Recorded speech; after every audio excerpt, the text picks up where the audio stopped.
দেশব্যাপী সম্প্রসারিত টিকাদান কর্মসূচির অংশ হিসেবে প্রথমবারের মতো শুরু হলো জাতীয় টাইফয়েড টিকাদান ক্যাম্পেইন।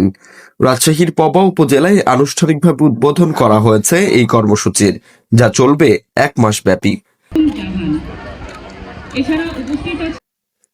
রোববার সকাল 9টায় রাজশাহীর পবা উপজেলার সিলিন্দা সরকারি প্রাথমিক বিদ্যালয় প্রাঙ্গণে উদ্বোধন করা হয় জাতীয় টাইফয়েড টিকাদান ক্যাম্পেইনের। পঞ্চম শ্রেণীর শিক্ষার্থী হুমায়রা আক্তার হিমকে টিকা দেওয়ার মধ্য দিয়ে শুরু হয় এই কর্মসূচির যাত্রা। বিজয় লাভ হয়।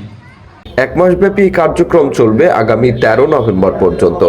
রাজশাহী জেলায় 9 মাস থেকে 15 বছরের কম বয়সী মোট 5,64,000-এর বেশি শিশু কিশোরকে বিনামূল্যে ইনজেক্টেবল টাইফয়েড টিকা দেওয়া হবে। জন্ম সনদ না থাকলেও বাদ যাবে না কোনো শিশু। উদ্বোধনী অনুষ্ঠানে প্রধান অতিথি হিসেবে উপস্থিত ছিলেন জেলা প্রশাসক আফিয়া আক্তার। এবং আমরা আজকের এই টিকাদান কর্মসূচি শুভ উদ্বোধন ঘোষণা করছি। ধন্যবাদ। আসসালামু আলাইকুম।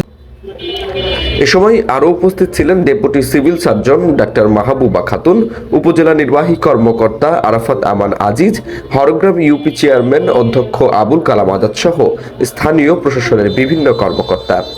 প্রথম ধাপে স্কুল ও মাদ্রাসায় টিকাদান চলবে 30 অক্টোবর পর্যন্ত।